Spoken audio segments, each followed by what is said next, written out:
Hello friends. இன்னைக்கு ragi sweet கொழுக்கட்டை, கார கொழுக்கட்டை காம்போவா எப்படி செய்வோன்னு பார்ப்போம். அதுக்கு ஃபஸ்ட்டு ராகி ஸ்வீட் கொழுக்கட்டை எப்படி செய்யலான்னு பார்ப்போம். அதுக்கு ஒரு கடாயில் நெய் ஊற்றி, நெய் மெல்ட் ஆனதும் முந்திரி பருப்பு, வெள்ளை எள்ளு, பிளாக் கிஸ்மிஸ் எல்லாம் போட்டு நல்லா வறுத்துட்டு, அதில் ஒரு கப்பு ராகி மாவையும் சேர்த்து வறுத்துருங்க. லோ ஃப்ளேம்லே கலர் மாறாமல் சிம்லே வறுத்துருங்க. சுடுதண்ணி ஒரு கப்பு ராகி மாவுக்கு ஒரு கப்பு சுடுதண்ணி ஊற்றி கட்டி இல்லாமல் நல்லா சிம்மிலே நல்லா குக் பண்ணுங்க.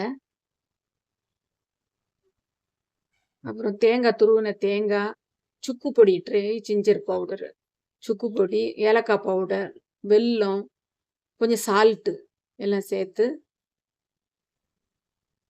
ஒரு கப்புக்கு அரை கப்புலேருந்து 3/4 கப்பு வெல்லம் போதும். அரை கப்புலேருந்து 3/4 கப்பு சேர்த்துக்கலாம்.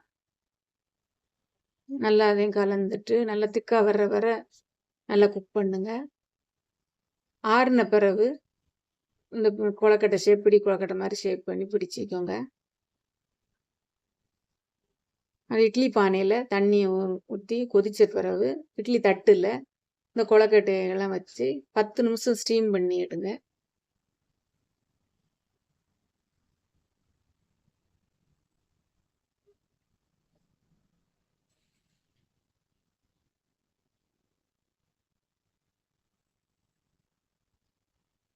சூப்பராக ரெடி ஆகிட்டு ஸ்வீட் கொழுக்கட்டை பிளேட்டில் ட்ரான்ஸ்ஃபர் பண்ணி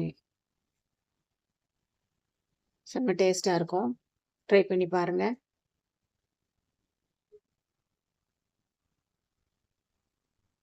அடுத்து கார கொழுக்கட்டை, ராகி மாவு கார கொழுக்கட்டை.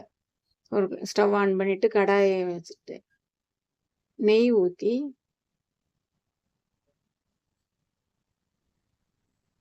அதில் வறுத்த கடலை, வெள்ளை எள்ளு, க்ரீன் கலர் சன்ஃப்ளவர் சீடு இதெல்லாம் வறுத்துட்டு ஒரு கப்பு ராகி மாவையும் சேர்த்து வறுத்துருங்க.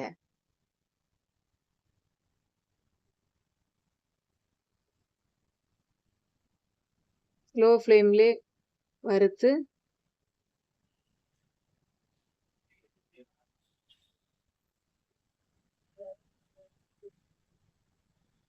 அது ஒரு பவுலில் மாற்றி தனியாக வச்சுருங்க.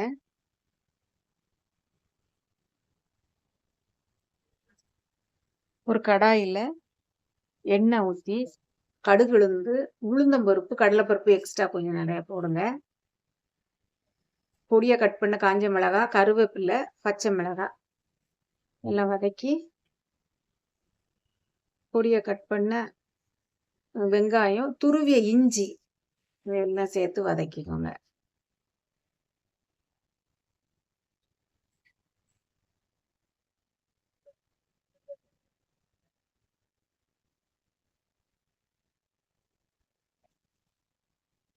ஒரு கப்பு தண்ணி ஊற்றி கொதிச்சதுக்கப்புறம் ராகி மாவு அந்த வறுத்து வச்சுருந்ததை மிக்ஸ் பண்ணி லோ ஃப்ளேம்லேயே கட்டி இல்லாமல் சாஃப்டாக ஆகுத வரை நல்லா குக் பண்ணுங்க. அப்புறம் ஆறின பிறகு இந்த பால் மாதிரி உருண்டை மாதிரி செஞ்சு வச்சுக்கோங்க.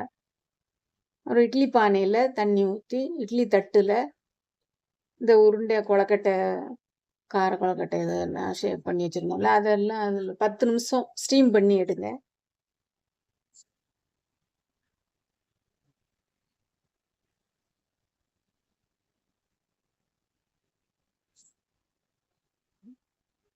சூப்பராக ஸ்டீம் ஆயிடுச்சு. 10 நிமிஷம் ஆயிடுச்சு.